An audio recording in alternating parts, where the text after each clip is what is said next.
everyone, welcome to another episode of Cosmic Conversations. I'm your host, Marla Martinson, and guess what?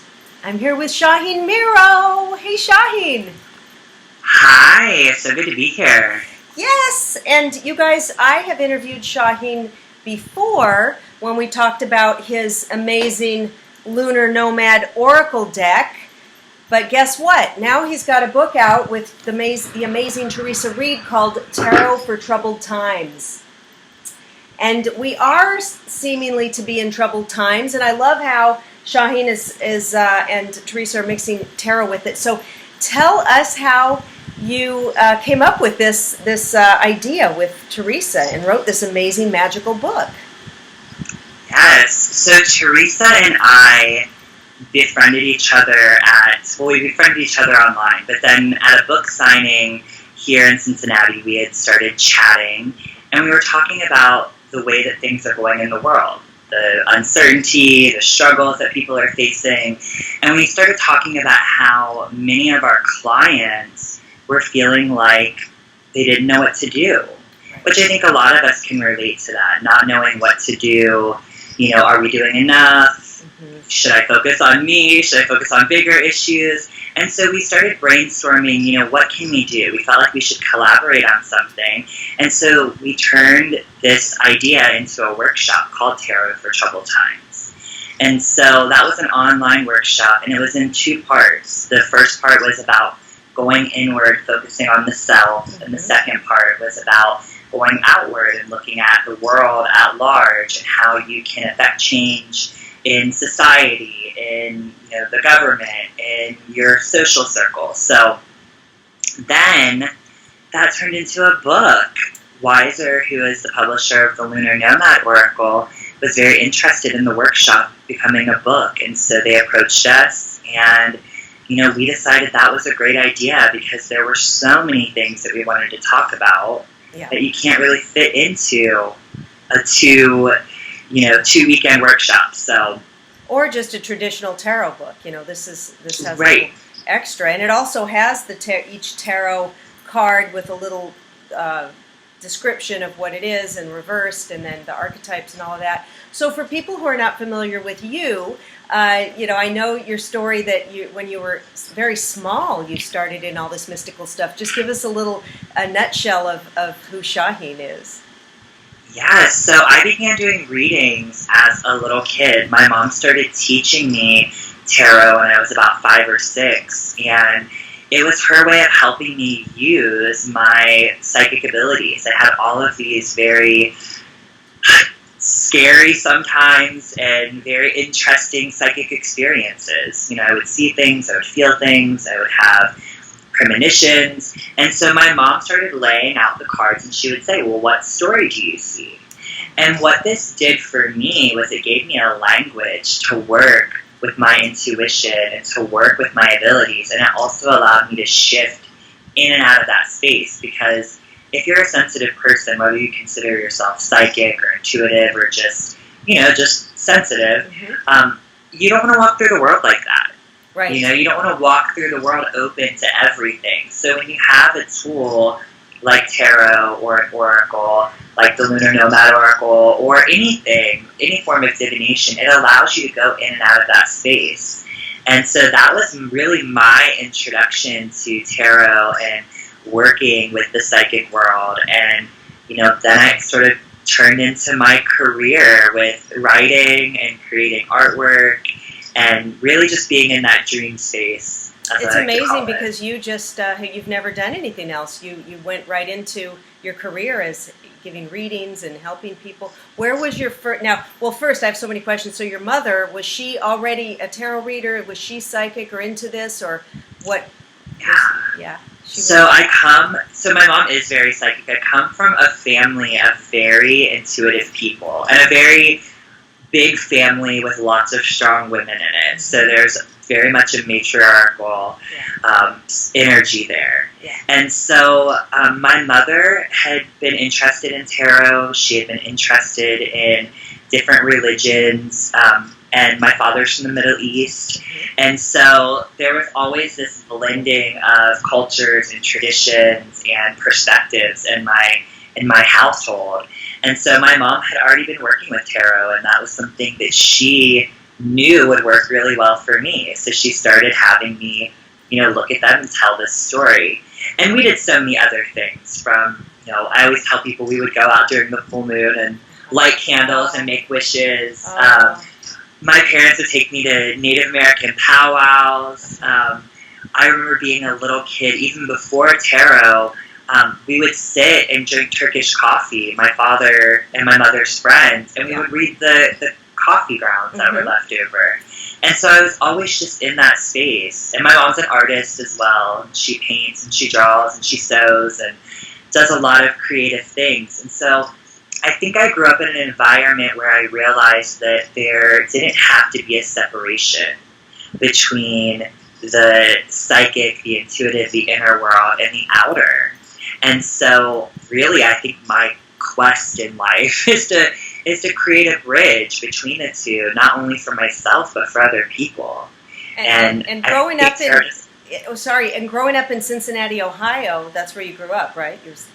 I grew up a little bit outside of Cincinnati. I actually grew up in a small town, which is in the Bible Belt. And, but honestly, a lot of people always wonder, people usually think I'm from LA or New York or something. And I'm like, no, I'm from a tiny little town in the middle of nowhere. I grew up, on 15 acres. My town is very accepting of what I do, not only as an intuitive and an artist, but also as a gay man. People have always been very open and loving and accepting. And it's funny, I do an event, and I probably talked about this on our last interview, I do an event at the public library in town where I do a talk and then I do readings for about 4 hours. And my town is, I don't know, probably the town I'm from is probably about 1,500 people. And I think the first time I did a talk there were about 1,500 to 2,000 people who contacted the library, all positive. Wow. They were excited, they were ecstatic, they were curious. And so I do that a couple times a year, and they put a big sign on the front of the library with my picture on it. I mean, it's crazy. And so the thing I love about it, though, is it shows me that people can be open-minded wherever you are. And it really is how you approach the situation. And honestly, that's something that we talk about in Tarot for Troubled Times. That really you have to work on yourself, and you have to have a strong sense of who you are and what you're doing and why you're doing it. And when you do that, I really believe that it changes how people respond to you. Right. And when you're confident, I mean, you're so confident in yourself, at least that's how I feel from you. It's like, I'm going to wear what I want to wear and look fabulous and my own style. And now, are there any other psychics or readers in your town, or are there any occult shops or mystical shops or anything? Oh my gosh, no. There's no occult shops, nothing, no mystical shops. There's about, I don't even know, 10 bars and 10 churches. Okay, yeah. The churches and the bars are about equal. Yeah, actually, there's a group of people that have a church meeting at one of the bars on Saturdays, I think it is. So the bar ministry, I love it. it's very much what you think of when you think of like a small Midwestern town. But no, there really aren't very many people who do a whole lot of this. I mean, there are people who are followers of New Age things or just spirituality, some people who follow more nature-based religions there, right. But there really isn't anyone else that works professionally. So you've got the market cornered over there. You are, this is fantastic. Now that's in the town that I'm from. Now in Cincinnati, which the town I'm from is probably, I want to say it's like an hour and 15 minutes from here. Okay, so you're in the Cincinnati now. That's what so now I live in Cincinnati and I go back home to visit my mom and family and things. Okay. So here in Cincinnati, we actually have a big spiritualist community. Oh, so I love that. Yeah. So there's a big spiritualist community, and actually one of the original spiritualist camps is I think it's about 2 hours from here, called Camp Chesterfield, which is the sister camp to Lilydale, which is in New York. So there's a big spiritualist community here. There are lots of people who are into yoga and alternative medicine. So, I mean, it is very eclectic. And Cincinnati's actually a pretty artistic place. I would say that the majority of people that I connect with in the circles that I run in socially are more creatives, people who, are artists, photographers, designers, which is very much like my thing as well. But I find those people are very open to this sort of thing as well, because it all comes from the same space. So, and people want to. Somebody I was talking to who is a reader as well. We were talking, and I said, because I do readings and I use your cards a lot too. And I was telling you before that I did a birthday party. I was only supposed to work 2 hours, and people loved your card. They said, "Oh my God, they're so beautiful," and then people came for 4 hours nonstop. And they just loved it, and a lot of people had never had readings before. And I was talking to a friend, and they said, yes, because why is that? Because everyone wants to talk about themselves and hear about themselves for a little bit. It makes you feel good, like what's going on in my life. So, absolutely. Like some of the cards of Shaheen's cards. I can show you, because look at the fish with the diamonds underneath. One of my favorite cards. Whoops, I love that. And, this one, the familiar, the black cat. Okay, so getting into Tarot for Troubled Times, there's so many cool things in here. There's, you talk about, so let's talk about the first thing, the Life Path card, which I thought was pretty cool. Tell people about that, and I pulled mine to show people. Perfect. So, in Tarot for Troubled Times, I just want to say it's not a how to read tarot type of book. There's a million of those type of books out there. There are so many wonderful books on how to read tarot out there. But what tarot does is it offers a wonderful platform for other healing work. Yes. And if you've ever gone to a reader, and I think the way that readings are shifting now and how people approach them, it's really about looking at your life holistically. And so we wanted to, in this book, explore how do you look at your life holistically? How do you cultivate a very strong self-care practice so that you're fortified to go out into the world and do whatever magic it is that you're meant to do. And so one of the ways we talk about doing that is through the tarot birth card, or using the life path number. And this gives you a specific tarot card from the Major Arcana to look at as a way to understand your personality traits, as a way to understand your potential blocks that you might experience. And really what I feel the birth card does is it gives you sort of a wise counsel that you can always look to see sort of the light and the shadows of things that you're going through and you could be facing. So the way to calculate your birth card number is to take your birth date and you add it all up. So you would take, so for me, my birthday is February 3rd, 1990. So I would take 2 plus 3 plus 1 plus 9 plus 9 to get whatever that is. I'm not a math person. Okay. I know my life path card number is the Lovers. It's number 6. Oh, the Lovers. I love it. Yes, which for me is a card that I've always loved because it's about holding space and it's about helping people make choices and decisions, and it's about, what am I going to commit myself to, which I feel like that's what I do with people every day when I'm, reading for them or when I'm teaching, or even, my intention in sharing the work that I share. So the Lover's card is a wonderful card for me. But when we look at a card, so there's the positive, and then there's also the shadow, which that's what this book is all about. It's about shadow work and understanding those sort of hidden or avoided aspects of us. So your birth card. What is it? Yes, mine is, my life path number in numerology is 8, and that is in tarot, the 8 is the strength card. And I love that, the image, and I love lions and the beautiful yellow and the woman like this goddess. even just looking at this card, it really mirrors you. Oh. You know, your hair, your whole aura, everything just comes across in that card. One of the things I would say when I think of the Strength card, I always tell people that it's about overcoming conflict through empathy rather than force. So finding the ways that we are similar, or finding the ways that we're connected, and learning to really ease struggles and put out fires, but doing it through connection. So I feel like that very much resonates with what I know about you and the work that you do. Yeah. So I would love to know, like, how do you feel that the Strength card shows up for you in your life and your personality and the work that you do? Yeah,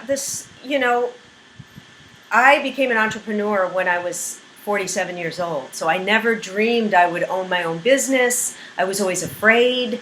And I thought, I don't know how to do it. What if, and then when I was, my whole story is in my memoir, Hearts on the Line, of how I left my job.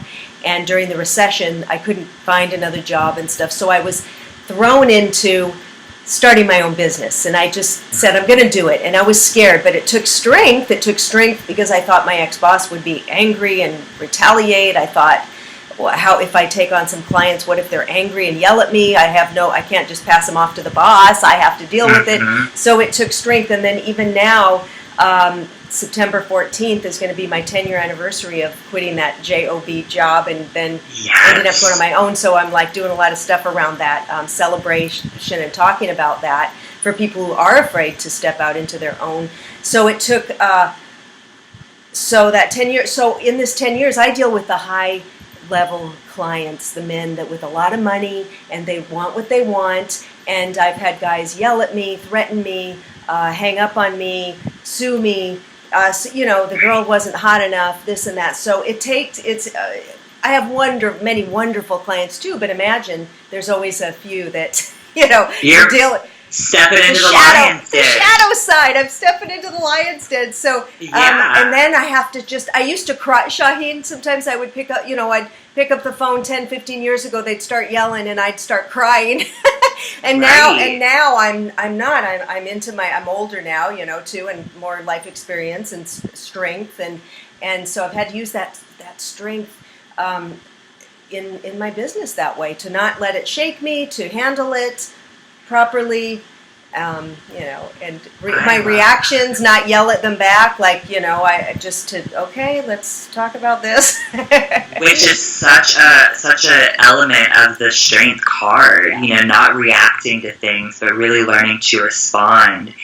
And even, I love your story because even when you think about how you kind of were pushed into taking the leap. So, the Strength card is about sort of leaning into tender spots or leaning into uncertainty so that you can find your way. Because if you think about, being empathic or being sensitive or being perceptive even, you respond and interact with everything that's happening around you. So you really had to lean into some uncertainty, and you were sort of pushed there so that you could fulfill your potential, so you could get on. I don't think we're ever off our life path, but so that you could really feel like you were embodying what you want to do. And even you talking about how it took you some time to stand your ground, to gather the strength, to really lean into not only what you're there to do, but what you're there to do with your client. Yeah. I just think that's a really beautiful story. And so one of the ways I suggest for people to work with their birth card is in situations like that. So you could ask yourself, for example, so-and-so is going to call me tomorrow. This person's always a little bit difficult, but I love working with them. And but I know that sometimes I'm triggered. So you might ask yourself, if the Strength card were going to be my wise counsel and give me advice, what would the Strength card instruct me to do? Yeah. And, and think about it from that standpoint. Or you could think about, how would the Strength card react if the Strength card was in the shadow, in that shadowed aspect? So that gives you a way of really asking questions and doing some inner inquiry and inventory work, which I think is all about, is what this is all about, you know, being very deliberate and conscious with your actions, your choices, and your mindset, and learning to work with what's already there, learning to work with your strengths rather than, you know, against them. Yeah, the triggers you're talking about, that's something so that's the shadow side of it for me, because I've been working for a year with a shaman and doing shamanic journeys and real deep healing work around my triggers. So if my husband would push a button, you know, I would trigger and bicker and back. And so and I see it all around, though. We'll do that, like people online, they'll post something and then right away the nasty comments, you know, and instead of, gosh, yeah. right? And these are adults writing this crap, you know, so we go into this, and like little kids, but if we can go inside and take a breath, do I really need to write this, you know, and right. Yeah, so. And align with that intention. And, you know, something else I want to say that I love, you were talking about doing shamanic journeying and studying with a shaman, and I've always really resonated with the idea that you're sort of initiated by a spirit animal in a lot of shamanic traditions. Okay. And one of the ways that they say this happens is when you come face to face with it, whether it attacks you or it comes into your atmosphere, into your orbit in some very strange and surreal way. And when I was thinking about the strength card, I'm like, oh, here's this person with this lion. So really looking things in the eyes and really facing danger in some ways is part of the work that you do. And I would also say that another prompt that you can use the birth card is looking at your past. So I would ask you, when the strength card is your birth card, it usually means that you face some really major trauma, some really major uncertainties, and maybe you've been attacked in some way. And so I would ask you, how would that resonate with you, and you know, explore that a little bit, because there's a little bit of magic there for you to extract from that Well, experience. when I was around 30. It was probably around when you were born. I was living in Hollywood area, and we were moving apartments. My husband was at work. He was a chef at night, and I was moving boxes across the street. And one time, one load, I set them down. I turned around. It was like 9 o'clock at night, and I saw two men on the doorstep. And they pushed in, and they attacked me. They almost killed me. They were trying to rape me. They had my shoes off. They were trying to pull my pants off. I saw the one guy undoing his belt buckle. I was like, oh shit, I'm getting raped. And then I was screaming and I fought. I always have done aerobics and worked out, so I was fighting and screaming, but then they, you know, put their hand on my mouth to shut me up. I couldn't breathe. I was starting to pass out, but I was bucking like a bronco. Yeah. Then the neighbors finally heard me, and the guy ran down and broke the window, and they dropped me and ran away. But I was going to be dead. I mean, and that was. Then I had to, and I was traumatized for a long time from that. I was scared. I was looking in every cupboard under the bed. It was really bad. But that would be, I don't know, is that you brought it right up that I was attacked, yeah, and that's true. Is that's that exactly.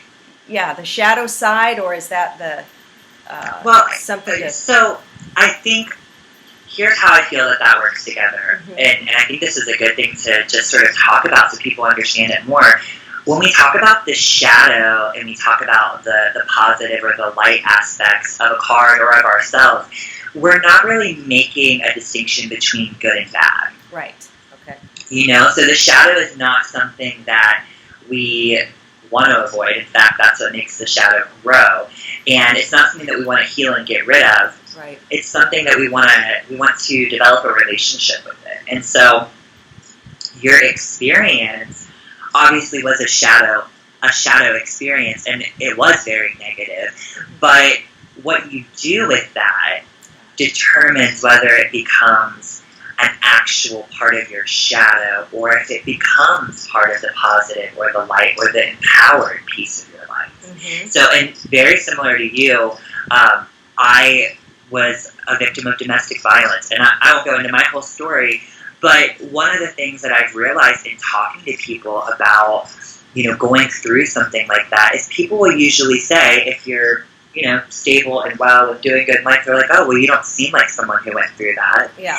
And I'm sure you've heard that before, because when you talked about it, you seemed very okay with what happened. Yeah. Not that you wanted it to happen, but you it happened. I mean, I'm not going to let it ruin my life for 30 years or whatever. Right. But some people don't have the tools to go through an experience and extract that power or that strength from the experience. And so then it does become a shadow. Mm-hmm. And so that's why I think for you in your situation specifically, you went through something, because attack can be something that is a shadow of the strength card, but you went through something to help you come face to face with your power. Mm. And to really see how you could use it, how you could work with it, and how you could embody it. And I find it very fascinating that you went through this experience, which was really in a lot of ways a power struggle between male and female. Right. And now you work with men. Yeah. And you work with women, but you talked about working with men specifically and kind of facing their shadows a little bit. Yes. So I wonder how did that experience cause you to be resistant or more open to, the people that you work with, specifically men? Yeah, and it is something that gets, I've had, the shallowness of these men sometimes. So I've been doing this 18 years and worked for a high-level match, Beverly Hills one, where it was all focused on looks, got the hottest women, and so the things that the men would say, like, oh, she's not thin enough, she's too old at 40, doesn't look good enough, she had a wrinkle, and her boobs are too small, and that I didn't realize, but was really getting into me, into my psyche, into my subconscious, me thinking that I was fat, that I was old. And I look at pictures of myself from back then, now we're talking 18 years, 15 years ago, when I thought I was big. And I'm like, oh my God, I was so slim and I looked fantastic. Right. It was really doing a number on me. So I realized that, and it's still, I've had to do a lot of work on it. It can, as a woman, that can be kind of angry, but then you think, well, the men are acting out their DNA, their visual creatures or whatever, so they've got their shadow side, their things that aren't healed in them or something. Right. So I try to bring healing to it now that it's my own business, and try to bring healing into that. Yeah. And I think so important for people to understand is that when we do our own healing, when we're working on ourselves, that we're working for the collective. Right. So that's why in this book we talk first about you going within, understanding yourself, working on where you're at, what you need, how you need to grow and expand, and then go out into the world. But really they're one and the same. This is such a great point, because I can't change these. Sometimes, I want to change these guys, but you can't. You can only change yourself, or in your relationship. If your partner, your husband, your wife, whatever, isn't acting the way you want, you can't change them. You can just change yourself, and you could see a shift then in your outer world. Well, and it also goes into how you interact with people. We were talking earlier about how, my experience in the town that I'm from has always been, and I'm not going to say that there aren't negative people or haven't had difficult experiences, but for the most part, most people are pretty positive and supportive and loving. And I feel like that very much comes from where I'm coming from with them, And I think with the work that you do, it's very interesting that it touches on something that's very close to your heart, traumas that you've gone through, things that you're healing. But you're also working with people who could trigger that, but you are coming at them from a different perspective. You're showing them a different way to interact with these triggers that they're experiencing, that they probably don't even realize are triggers per se, but they're things that are bringing up old stuff, collective stuff, things that are not really them, or maybe aren't really them, but it's what has been sort of programmed and put in there or been accepted. Yep. Now, how can we work with Tarot for Troubled Times for to maybe do some work on ourselves around all this violence. I mean, we see the world has always been violent, of course, wars and, conquerors and all that, but there's more people on the planet now. There's a lot of shootings going on every week. We hear about it. It seems like, and then people even beating people up like in a McDonald's if they didn't get their fries, or pulling out a gun, or we're seeing like little things that just people are going off. And of course, me as a healer, I'll say, well, there's a lot of heavy metals in the air and in our food, and a lot of pollutants getting in and probably making our whole system out of whack. But so there's probably a lot of things, the whole collective, the shadow side coming up. So what are some of the things in Tarot for Troubled Times that we can use to work with for some of this stuff? Well, first let me say that, I agree with you. We live in really overwhelming environments, I mean, not just energetically or mentally or emotionally, but also physically. The world, the earth, the planet is going through its own shadow work, which has really been propelled by us, as a society. So I think those physical and environmental factors do play into it. But I also think that there's a deeper piece in here where many people feel disempowered. And it doesn't matter. I mean, it's going to be different for different groups of people, but I think everyone feels disempowered in some way. And so I think we're all looking for a sense of self, a sense of power, a sense of voice, a way to assert ourselves. And see, what's happened is we've been working on this old paradigm of power over. Yeah. Power over other people, power over resources, power over, we want dominion over things. That's how we've learned to be powerful. And that's what society really perpetuates. Either you're the leader or you're the follower. Right. Either you tell people what to do or you do what you're told.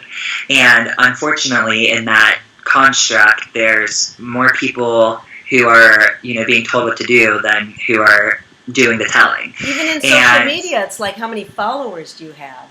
Like, exactly. I'm a thought leader. How many followers and likes? Yes. And it becomes this thing where we crave that. I mean, just like you were saying, we want to talk about ourselves, and I don't think there's anything wrong with that. No. People always ask, like, what is my life purpose? And I always tell people, your life purpose is to express yourself. Yes. Whatever that looks like. Yeah. To write, to talk, to dress, to share, whatever it is, that's your life purpose. Yeah.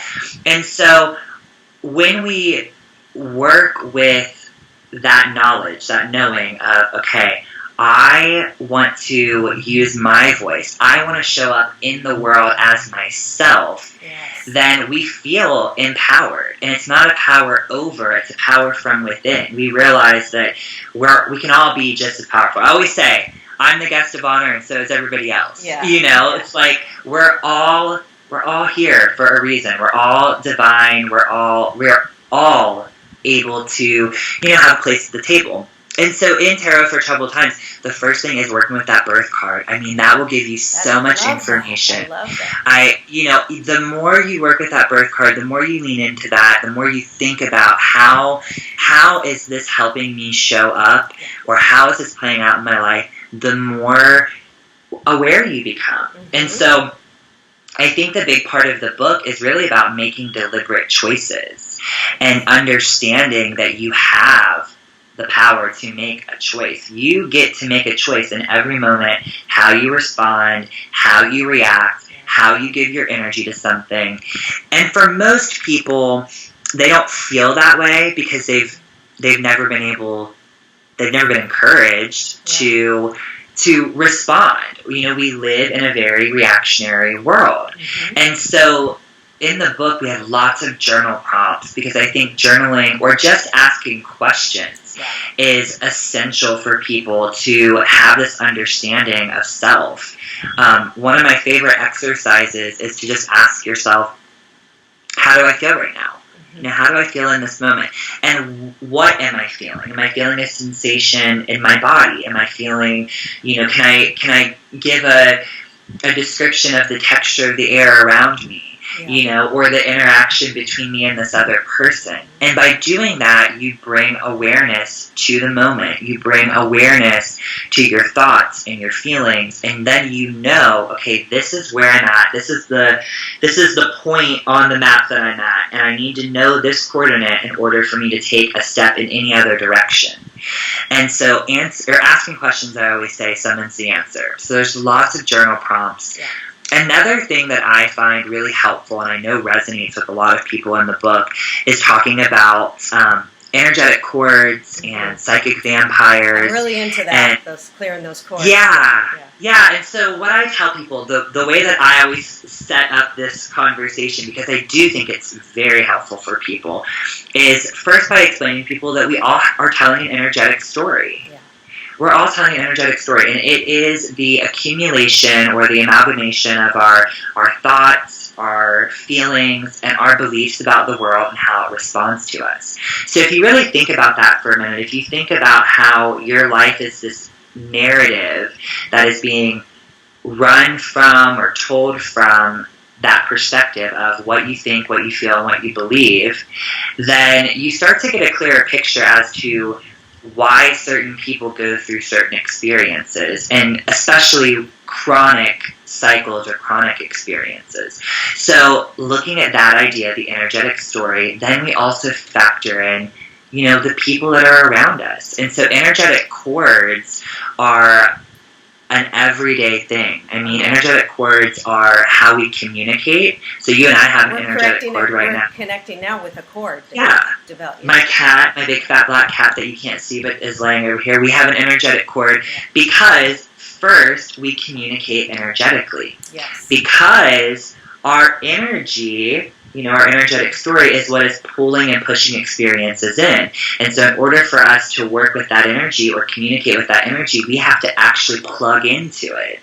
So I'm feeling your energy, you're feeling my energy, and this is happening to everyone, whether or not they're aware of it. Yeah. And oftentimes, I tell people that this is why you might talk to someone, and it's like they're saying one thing, but you feel like there's something else happening under the surface. Because literally there is. Right. Their thought, their feeling, their actual motive is energetically being conveyed to you, and it's not congruent with what they're saying or what they're doing. And so what I find happens a lot of times is that these energetic cords outlive their purpose. Yeah. And, so like when you and I get off of the call and we're done having this conversation, we'll still have an energetic connection, but we won't have a cord like we have in this moment because, we're not face to face, we're not talking any longer. We don't need to be plugged into each other. But a lot of times when people have been in a chronic cycle of abuse, or they've been pushed into being submissive in some way, or being pushed around, a lot of times people who are in those kind of situations, they don't know how to unplug so that cord doesn't end when the time comes. And so this is why we have abusive relationships or toxic situations where you feel like there's this constant tug of war. And it's because that energetic cord is still present. You're still plugged into that person, even though the line is no longer serving a purpose or an empowering purpose. Yeah, like exes, you want to get those cords unhooked, and ex-bosses, or all these, even if somebody is rude to you at the grocery store, there's a cord there. So do you talk about how to unhook those in the book?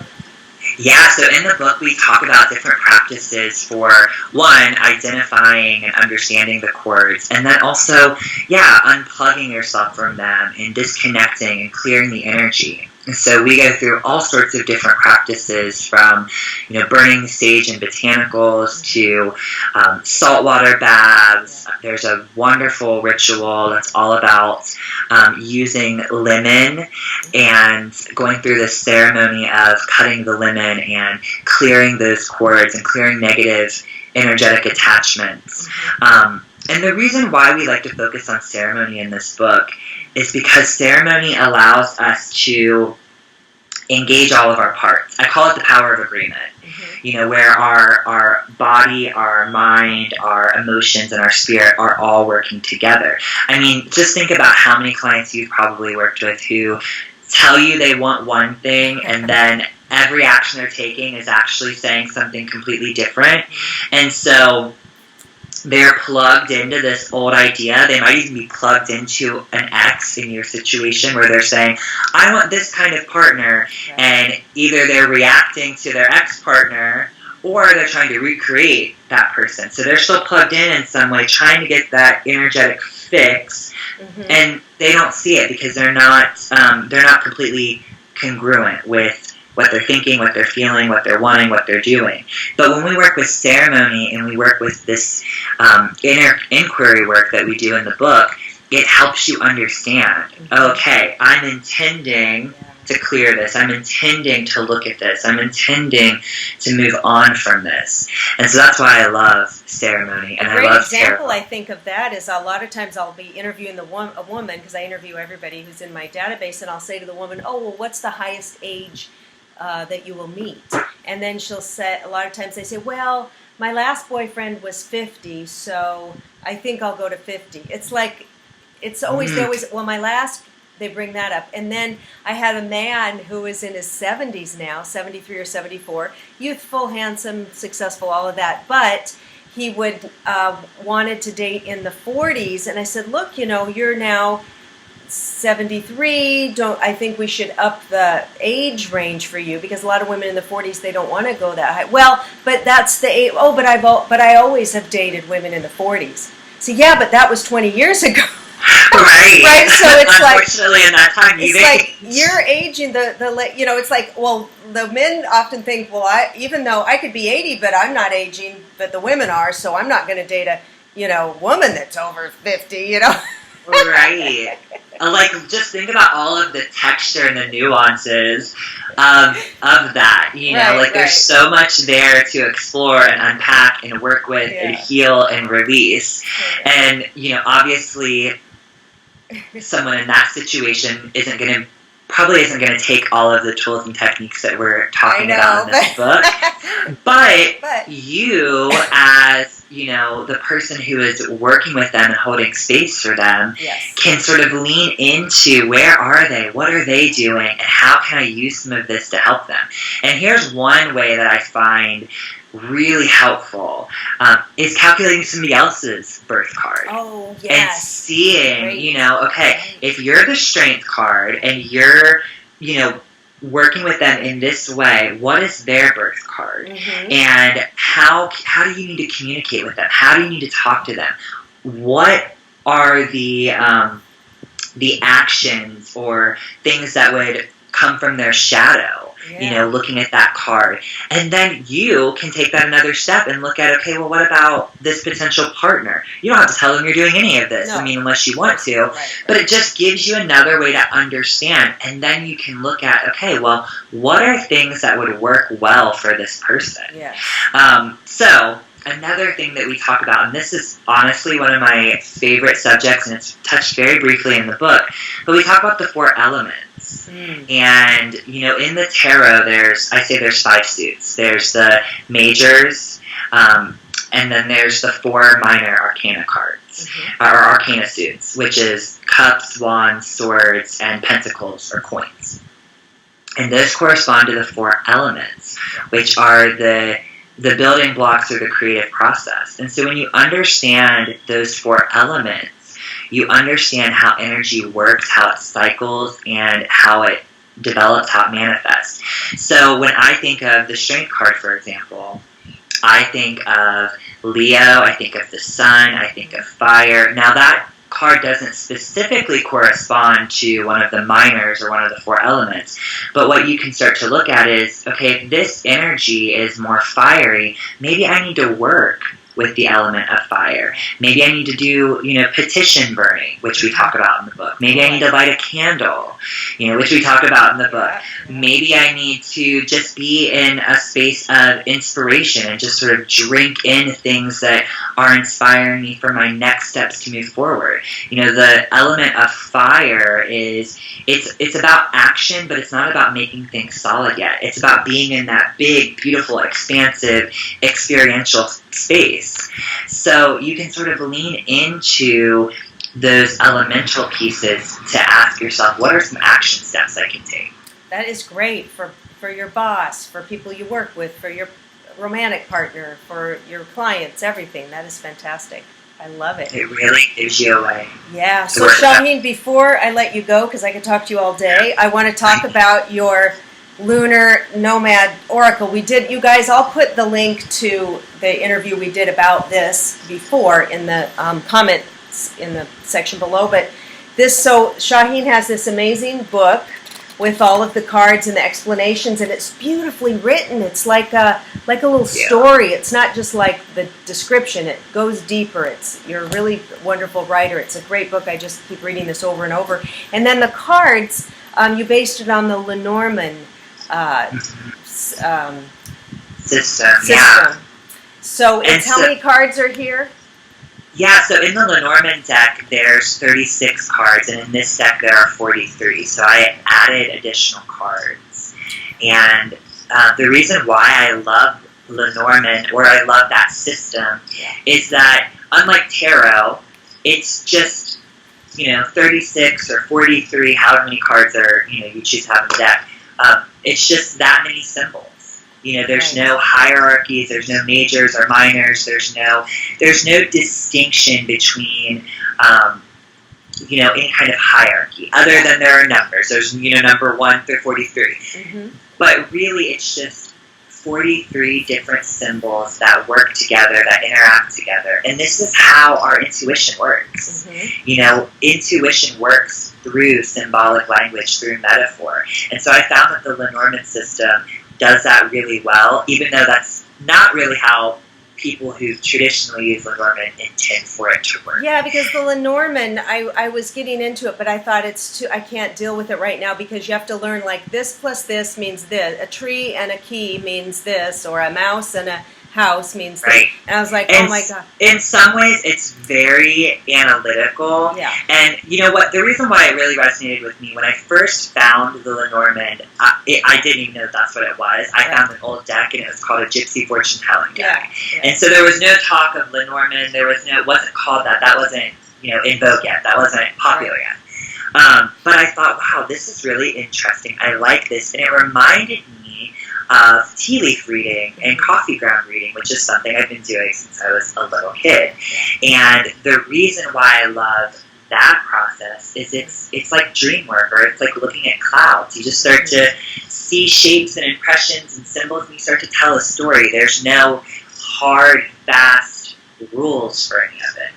Well, yeah, with yours, you made it so that you could just lay out, like, do a 9-card spread and then just tell a story of your impressions, which is beautiful. It's very much that storytelling process. And, for people who love the Lenormand system, you can use that. I mean, it has all the parts and pieces there. Yeah. In the guidebook, I talk about the meanings of the cards, but I don't tell you, this is what this always means, and this is what this always means. It's more, you need to read this, and you need to use what I'm talking about with this card and weigh it against what you're feeling, what you're getting, what impressions you have yourself.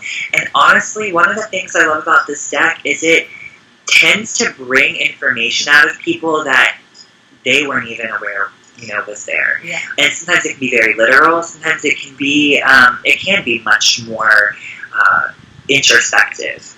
Mm-hmm. I tell this story all the time. I was doing an event. I was at a hotel, and there was, I think it was an art event, but I was there doing readings and sharing the deck. And a woman walked up, and she had no clue about oracles or readings or any of it. She was like, "What is this?" And I said, "Well, pull a card," because I always lay a deck out so people can play and read the guidebook. And she pulls a card, and she holds it. And she was like, "I don't know what this is, but I have to have this." And I'm like, "Well, why?" And she said, "Well, because I got the anchor card, and I'm a news anchor." And I'm like, oh, okay. And so we started talking about, the deck and working with it. And she was just intrigued by it. And I hear that from people all the time. It really, people always say, well, this deck is special. And I always tell people it's mirroring what's inside of you. You know, so it's helping you access your own magic, your own intuition, or what I call in the book your lunar self. Right, and you've layered the images because you're a graphic artist. So when you created these, which I love, like the moon. So tell us just for an example, what would the moon mean? So the moon, so the whole deck, the Lunar Nomad Oracle deck, is about tapping into the lunar self. And so the moon card is about looking at the deeper self, the intuitive self, the things that are hidden under the surface. And if you think about it, I always think of, when I see the moon, going into that moon garden at night where all of these things can unfurl. You know, thinking about mushrooms, some of them only bloom at night or only bloom when the weather is right. And it's really this invitation to look at things you normally wouldn't look at. And in that way, it allows for expansion. And I talk about... Go ahead. Oh, you've got an ear on the nose there, and yeah. So if you look at it, though, it's two faces. Right. Yes. It's the moon's face, so the ear and then from the face going that way is coming through the. Yeah, and then it's a phrenology head, which is, you know, all about looking at the mind, looking at the inner self, looking at where you're at, where you're coming from, what's affecting you, how you've been shaped. So really, it's a nod to that idea that you have a lunar self, that the moon is a mirror for you, and then also there's the sun card, which is another aspect of you. And this card I love because I was born on a Monday, which connects with the moon, and then I look at this and I see the mushrooms, and I've been doing the plant medicine with my journeys and things, so I've been using the mushrooms. And you might also look at your moon sign to see what your moon is in your astrological chart. I have the Libra moon. Okay. Yeah. Which is so I'm a Gemini, and then I think Libra moon, so that's very creative and all of that. Yeah, doing a lot of stuff. Yeah. And so, I mean, again, there's just all of these different ways to interface with the information and the energies that are out there. And so this deck is about inviting people into that and really building the confidence to use your intuition. Yeah, and when I pulled this deck out when I was doing that party, I mean, people were like, oh my God, what a great deck. What is it? And they were so intrigued. So it is. And this is the anchor, you guys, he was talking about the anchor card. It's so beautiful. Yeah. And you know, I always think of it like a little deck of dreams. That's how it feels to me. You know, it's you lay the cards out, especially when you do the 9-card spread, which is just really looking at it and telling a story. You start to see all of these elements, and you start to see colors repeating themselves, and you see highlights and repetitions and contrast, and the littlest details can stand out. I still find things in the cards that I didn't, you know, see before, and I created them. You know? Because that's the thing. They're alive. They're evolving because we're evolving. So, and I love what you said about the book. I wrote the book and the guidebook for the deck with the intention that each card was like its own little chapter. Yes. You know, it's not just here's what this card means, but it's what does the energy of that card invite you to experience or to do, to look through. So you can go into it as deep or, you know, as on the surface as you want. Because, for instance, like, there's the, and then, so for instance, so like the clover, which is one of my, like, that's one of my favorites. So first you just start out like you're searching through a grassy meadow, luscious flowers blooming, warm sun beaming down, and butterflies tracing dizzy circles around your head. Suddenly you stop, looking down at your feet, nestled in a sea of green and vibrant color. You discover an emerald 4-leaf clover. The clover has long been regarded as a lucky omen, and you go on. So first you kind of tell a little scenario, a little story of that image, which I love, and then you get into the possible meanings. Yeah. And what I want people to understand when they read that first part is to engage with the card. You know, sometimes people will say, this deck is so big, and the reason why it's big is I wanted people to really interact with the artwork, and one of the pitfalls I see a lot with people who are learning to use oracles is that when they're stuck or they don't understand something, they want to pull another card. Yes. And what I, which is so common, oh, I don't understand that, I'm going to pull another one. Yeah. And Start so over. and what I tell people is, no, sit with that card, look at it. If you don't understand something in it, then it's because there's a part of you that's not wanting to see that, which doesn't mean that you can't pull another card, but don't pull another card because you're not wanting to be with that card itself.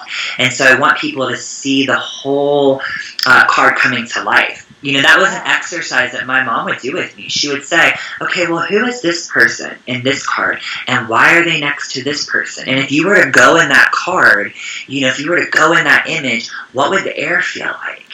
Or what sounds would you hear? And so it really is telling this story where it all comes to life. And that's where you get all of those nuances, those little magical, deep insights that people are longing for. That's how you develop that, is by letting yourself go and into the story. And it develops your intuition working that way, too, for when somebody sits across from you. Now, how old were you when you first did your first paid reading, when you started doing this? Oh, man. I was...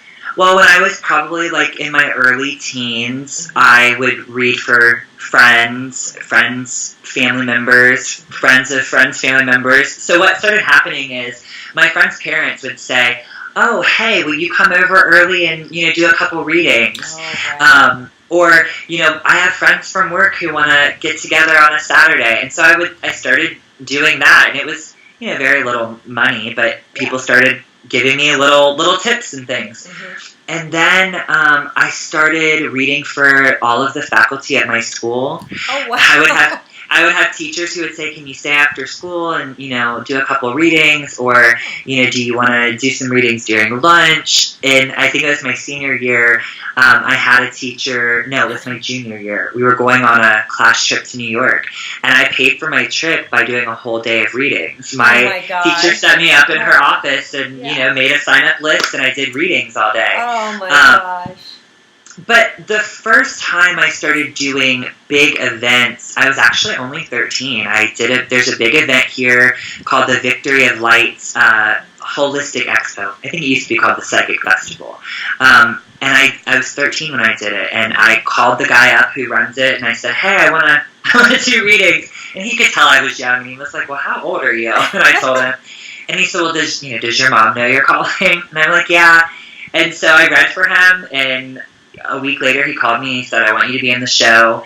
And he's still a friend of mine, and I still have people that come to me when I do this event and tell me that he sent them over. And I still have clients that I met from that first time doing readings at 13 at that festival. Well, what's amazing, Shaheen, is at 13, somebody giving readings to adults. I mean, you don't have the life experience and all of that, but you somehow must have been a very insightful, mature young man to be able to do this, because to see what you're going to share, in there. I actually contemplated that quite a bit, like how things, as I have my own life experiences and as an adult, the lens that I see things through. And I think in some ways, when you're young, when you're, especially, even, that's why little kids are so wonderful at this. When you're not stuck in your experiences and things aren't as relative, right? You're more unbridled, It's like, oh, I don't know anything about that, so I'm just going to go where I feel drawn. I'm just literally telling you the story, and I have no subtext to add to it. Yeah. And that's the place I try to go to when I read for people, even now. I think my life experiences add to the readings, But yeah, I think it's fascinating. That's why I always encourage people, work with little kids, let them play, tell them to pull cards and tell you stories, because they will have the most amazing insights, and because they're not inhibited by the things that most people are. And what I did too with this, I had a little bag of crystals, and I had people, I'd shake it up and I'd say, with the cards, I'd say pick a crystal too, and then I'd add that in. So you can add in different forms of divination with it and be creative. You can work. Yeah, I always tell people, be creative, and don't just look for information to tell you, about something. Right. Also look for action steps. How they can, kind of coaching them. You're coaching. Yeah, I love looking for because people aren't going to feel like they can take ownership of something if they don't have something to take action on. Right. You know, and so I always look for action steps, and that can be very literal. You know, one of the things I tell people when the coffin card comes up in the deck, which the coffin card shows, it shows a cremation urn with bones in it, and it shows a raven, and it shows an hourglass, and so it's all about time passing. It's about, you know, the ashes to ashes, dust to dust, things coming to an end. And so what I always tell people when that card comes up is do a burning ceremony. You know, lay things to rest. So write all the things down that are going on in your life that you're struggling with, that you feel like you can't let go of, that you know you need to move on from. Write them all down and burn them. Or, you know, put everything in a box or a jar or a little coffin, you know, that you're wanting to part ways with, and go bury it in the backyard. Right. You know, so there are ways to pull that in and look for ceremonies and actions. That's what I love. Yeah, some people might see the death, you know, the coffin card or this or that. It doesn't mean, it could just mean an end to a situation, or it's. I see it more as a positive card, really. You know. I do too. You know, honestly, I didn't create this deck specifically to be about shadow work. Right. But everything that I do is about playing with the shadow, and I see the shadow as being a very positive thing. And so I've had lots of people who are aware of the shadow or who do shadow work intentionally say to me that this is one of their favorite decks to do it with. And I think it's because when I talk about cards, and even in the artwork, I guess what's encoded in it is not this binary concept of it's either this or it's this. It really invites you into the choice that you have, you know. Yeah, because you're not going to do shadow work with like an angel deck or something, you know. No, I have so many thoughts about that. That's a whole conversation, right? So you got. But think about just talking about your experience. You know, when you when you were attacked. I mean, a situation or experience like that can make or break a person. Right. It's all about the choice, and I think the coffin card specifically is about that. What are you going to let go of? What are you going to lay to rest, or what are you going to keep holding on to? One way or the other, you have to make a choice, and the choice is yours. Right. So and it's all about different. Humans have different possible exit points where we could have died. You know, a few different possibilities. Oh yeah, and that was believe that. That was probably one of mine. That one. Right, I feel the same way about the domestic violence that I went through, and that's a whole story, and it's years of experience that all culminated in one thing. And I always say that, you know, I felt like that was an exit point. I could either stay or I could go, and something in me pulled me back, kept me here, you know, saved me. So, but again, it comes back to that deliberate choice, and I think that's what this deck helps people do really well. And the book, Tarot for Troubled Times, all of it. That's what all the work's about. That's right. So you guys grab your copy of Tarot for Troubled Times. There's a link below, and it's on Amazon. It's on Shaheen's site. Shaheen Miro Insights, is that what it is? Yep, ShaheenMiroInsights.com. And that's linked below, and you can get the cards. And I think you're working on another book, too. I am. So I have another book that's in the works. It'll be out early next year. Which will be 2020, you guys, if you're watching this later. Yes, 2020. So it'll be out early 2020. And it is also a book that's about exploring the shadow and really learning to empower yourself in a very holistic way, and learning to work with the natural cycles of things. Like the moon, like yourself, you know, the seasons, things like that. So there's a lot of magic in there, and there's a couple other things in the works too. All right. Well, I guess that means you're going to be back talking to us more and more. So that's awesome. Can't wait. So thanks, Shaheen. Thank you so much for stopping by. And you guys, Shaheen is so gracious because we did an interview a couple weeks ago that didn't record. But we just had, I think this one turned out even better, even more juicy. So that's what happens. All right, you guys, leave some comments below. Are you doing any shadow work? What's the shadow? What is your birth card in the tarot? Tell us what you're doing. how you're working with these cards, and if you have Shaheen's book or card. We want to hear from you. So leave some comments, and much love, everybody. Bye. Bye, Shaheen. Bye. Thank you.